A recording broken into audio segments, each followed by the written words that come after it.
further development of Lenin's programming principles and their international significance. The revolutionary program of the Working Class Party, adopted at the Second Congress of the RSDLP, withstood the test on the experience of 3 Russian revolutions. It was the militant guiding document of our party up to the 8th Party Congress. The victory of the Great October Socialist Revolution was the triumph of Marxism-Leninism, a clear confirmation of the scientific nature of Lenin's programmatic principles. Having overthrown the power of the capitalists and landlords, overthrowing the power of the imperialists in Russia and establishing the dictatorship of the proletariat, our party carried out the program adopted by the Second Congress of the RSDLP.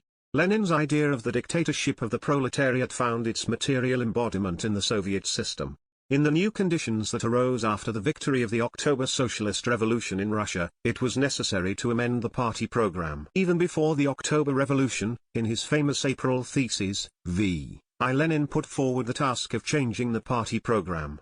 The new program, in its theoretical part, was supposed to reflect the new that brought the development of public life in the period after the Second Congress of the RSDLP.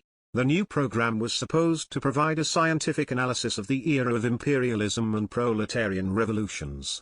A new, complete Leninist theory of the socialist revolution, the theory of the possibility of the victory of socialism in one, separately taken, country, the doctrine of the dictatorship of the proletariat as a special form of the class alliance of the proletariat with the working peasantry and as the highest type of democracy for the masses, Lenin's discovery of the Soviets as the best political form, the dictatorship of the proletariat. All this was the greatest contribution to the treasury of creative Marxism.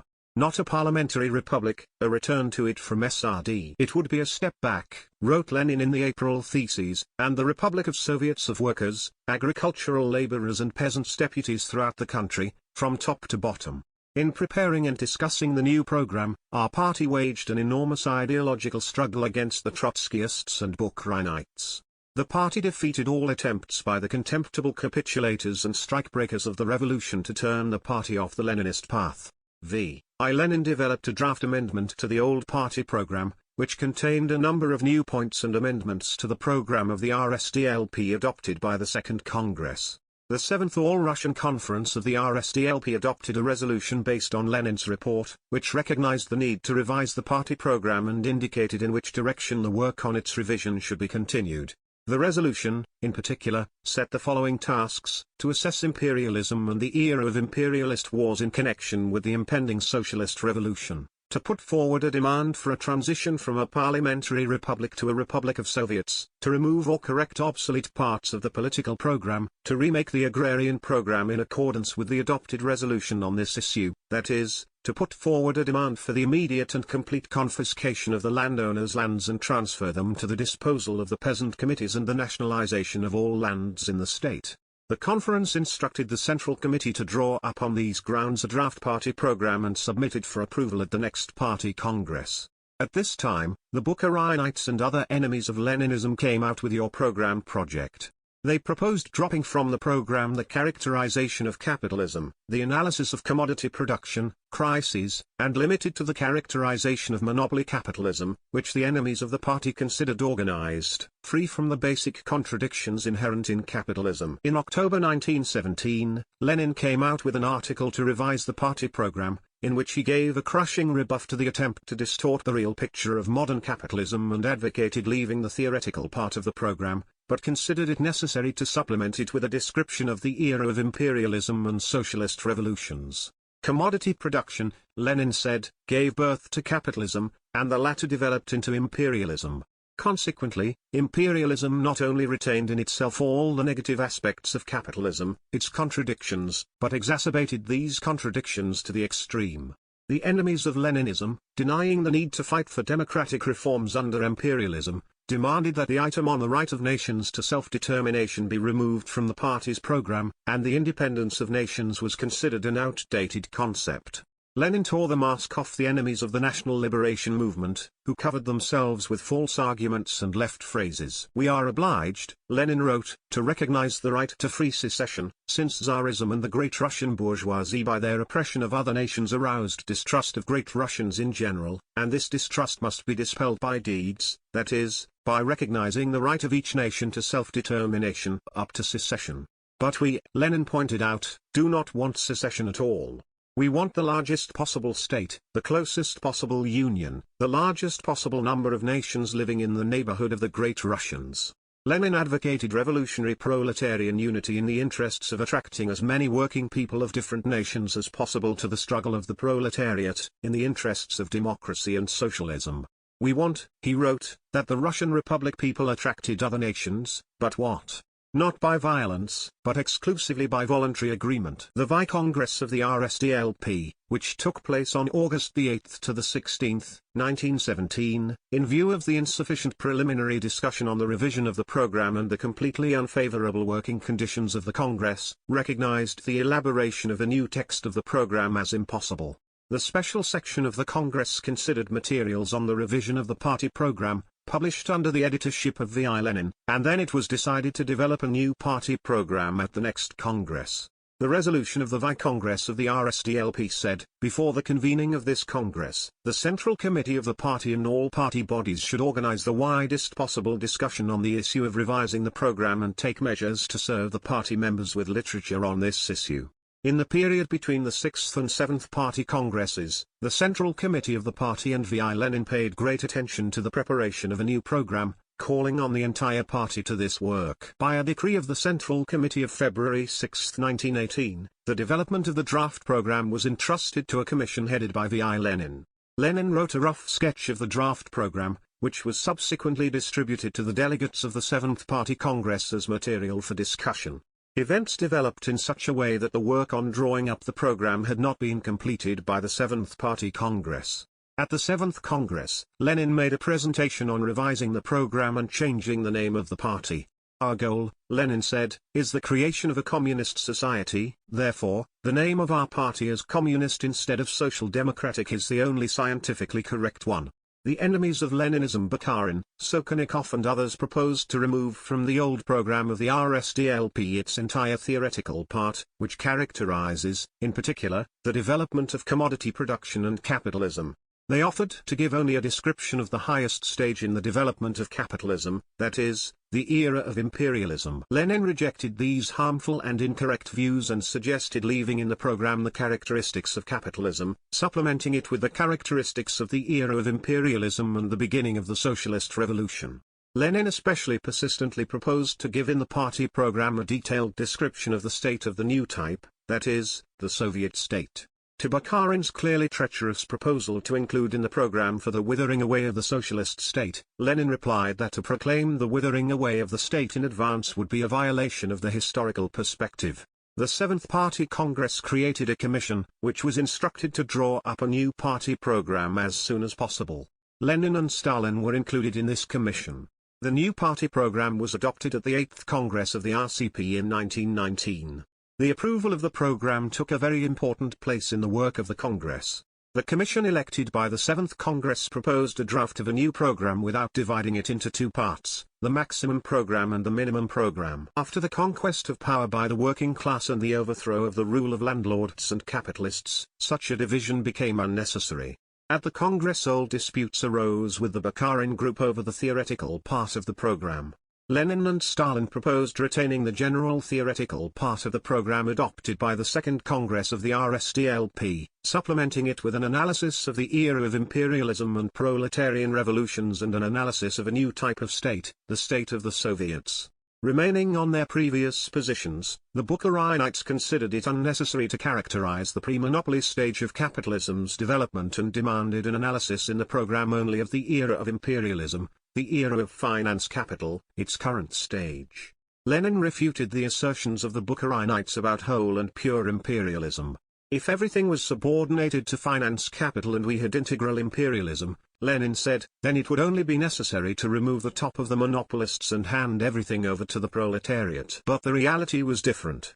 As a result of the First World War, which undermined and destroyed the productive forces almost throughout the world, capitalism often manifested itself in its old forms, in a simple commodity economy.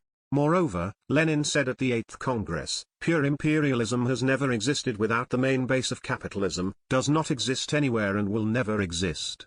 The new program outlines specific ways of the struggle for socialism and defines in this connection the tasks of the party, which basically boiled down to completing the expropriation of the bourgeoisie, to running the country's economy according to a single socialist plan, to involving trade unions in organizing the national economy, to socialist discipline of labor, to the gradual and planned involvement of the middle peasantry in socialist construction.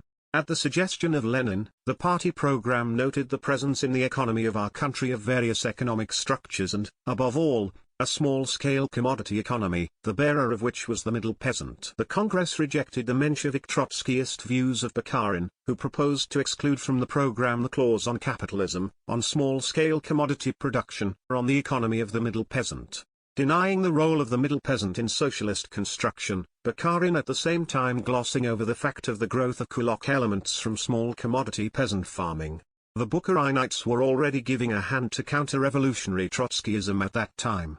By joining with him, they demanded that the item on the right of nations to self-determination be excluded from the program, thus they shared the hostile attitude of the Trotskyists towards the peasantry, since the forcible unification of the peoples that were part of Tsarist Russia and for the most part consisted of peasants would mean, before all, the violence of the working class, which took power, in relation to the multimillion peasantry. The Congress decisively rejected the proposals of the Bukharinites and adopted a program, mainly developed by a commission elected at the 7th Party Congress. The new program of our party, approved by the 8th Congress of the RCP, reflected the Leninist doctrine of imperialism, the Soviet state system and the tasks of the dictatorship of the proletariat after the victory of the proletarian revolution. It was a program of struggle to build a socialist society in our country. By implementing this program, the Soviet people, led by the Communist Party, have built a socialist society. With the completion of the construction of socialism in the USSR, the need arose again to change the party program. Even the 16th Congress of the CPSU pointed out that the party program should be revised taking into account the successes of socialist construction. During the years separating us from the 8th Party Congress, our country, led by the Communist Party, has turned from an economically backward into a mighty industrial collective farm socialist power. By the will and heroic labor of the great Soviet people in the USSR, basically, the first phase of communism was carried out. At the 18th Party Congress, a commission was elected to change the party program. In connection with the war, the commission was deprived of the opportunity to fulfill the instructions given to it. The 19th Congress of the Communist Party of the Soviet Union, considering that a number of the provisions of the program and the tasks set out in it have already been implemented and no longer correspond to modern conditions and the new tasks of the party, considered it necessary to revise the existing party program. Principles dealt a crushing blow to all international opportunism, which revised Marxism on the most important issues, the hegemony of the proletariat, the dictatorship of the proletariat, the role of the peasantry and other issues. In 1916, in his article on a caricature of Marxism and on imperialist economism, Lenin wrote with ingenious perspicacity that all peoples would come to socialism, but they would not come exactly the same. Each nation would bring its own peculiarity to one form of democracy or another, into one kind or another of the dictatorship of the proletariat, into one or another pace of socialist transformations of various aspects of social life. History has brilliantly confirmed this Leninist prediction.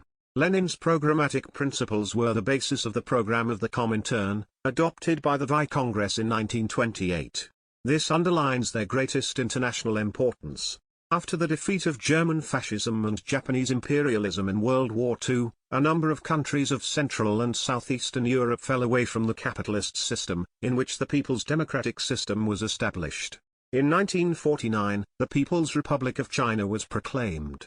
The European countries of people's democracies represent a new form of political organization of society and they are all states of the dictatorship of the proletariat. The transition from capitalism to communism, wrote Lenin, of course, cannot but give an enormous abundance and variety of political forms, but the essence will inevitably be the same, the dictatorship of the proletariat. In the countries of people's democracies, the process of creating the foundations of socialism takes place in a fierce class struggle. The communist and workers' parties of these countries in their programs and program statements categorically reject opportunist theories about the possibility of the peaceful growth of capitalist elements into socialism under the conditions of the people's democracy. The program principles of the Marxist Party developed by V.I. Lenin underlie the programs of the communist parties in capitalist countries and countries of people's democracies.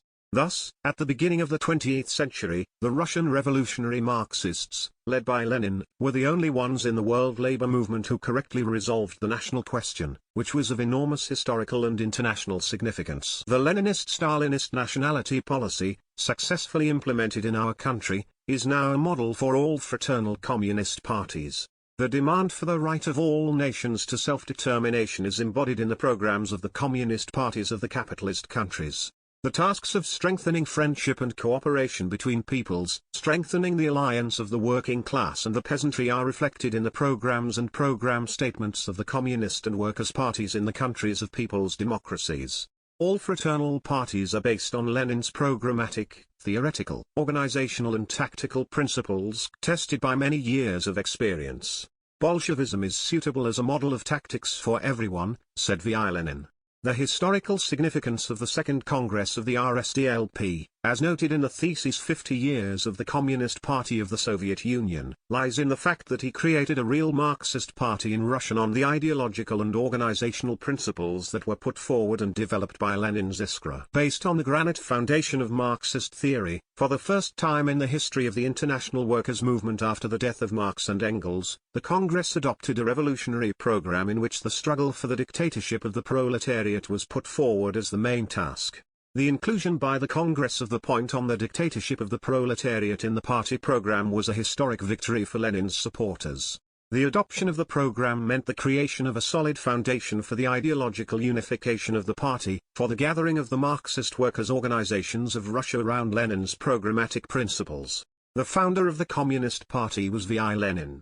Lenin developed the doctrine of a party of a new type, as the leading organization of the working class, as the main weapon in the hands of the proletariat, without which it is impossible to win in the struggle for the dictatorship of the proletariat, for the triumph of communism. The struggle to create a revolutionary program for the Marxist Party was of decisive importance for the development of strategy, tactics, organizational principles, for all practical activities of the party.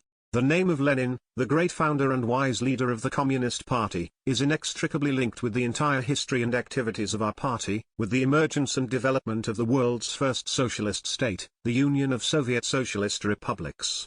Lenin's name became the banner of the working people of the whole world in the struggle for the cause of peace, democracy and socialism. The Communist Party, created and forged by Lenin, led our people to the victory of the Great October Socialist Revolution, which opened a new era in the history of mankind, the era of the collapse of capitalism and the triumph of socialism and communism. Faithful to the battle banner of Marxism-Leninism, our party boldly led the working class and the peasantry along the unknown paths of socialist construction and raised the millions of working people to conscious historical creativity, ensured the building of socialism and confidently leads the Soviet people to communism. The Communist Party of the Soviet Union has passed the glorious half-century path of heroic struggle, difficult trials and world historical victories. The party grew and grew stronger in the principled struggle against the petty bourgeois parties within the labor movement, the socialist revolutionaries, and even earlier with their predecessors, the Narodniks, Mensheviks, anarchists and other enemies of Marxism. The party grew stronger and hardened in the revolutionary struggle against all enemies of the working class, against all enemies of the working people, landlords, capitalists, kulaks, wreckers, spies, saboteurs and other agents of the capitalist world. It exposed and defeated the despicable Trotskyist Bukharin gang, the agents of international imperialism, bourgeois nationalists, degenerates and other enemies of the people who were trying to destroy our party and turn it off the Leninist path. Our party has earned the boundless love and trust of the entire Soviet people, who see it as their truly people's party, expressing the vital, fundamental interests of the working people. Constant concern for the welfare of the people is the supreme law of the activity of the Communist Party and the Soviet government. The victory of socialism and the successes of communist construction in our country are the result of the great organizing and guiding force and activities of the Communist Party, the result of the heroic labor of the workers, collective farm peasantry and intelligentsia, who are strongly associated with the party and unanimously support its policy. The historic decisions of the 19th Party Congress, the September plenum of the CPSU Central Committee and subsequent decisions of the party and government summed up the magnificent results of the struggle and victories of the Soviet people and outlined further concrete ways of building communism, ways to further improve the well-being of the Soviet people, and further strengthen the might of the Soviet state. Throughout its history, our party has invariably been guided by the great Marxist-Leninist teaching. Lenin's programmatic principles are embodied in the victory of socialism in our country. They became the banner of the struggle of the working people of all countries of the world for the bright future of the peoples. Forged in battles under the leadership of the genius of the revolution V.I. Lenin, a disciple and successor of the cause of Lenin, the great Stalin and their associates, our Communist Party is now the leading, guiding force of Soviet society, which is building communism.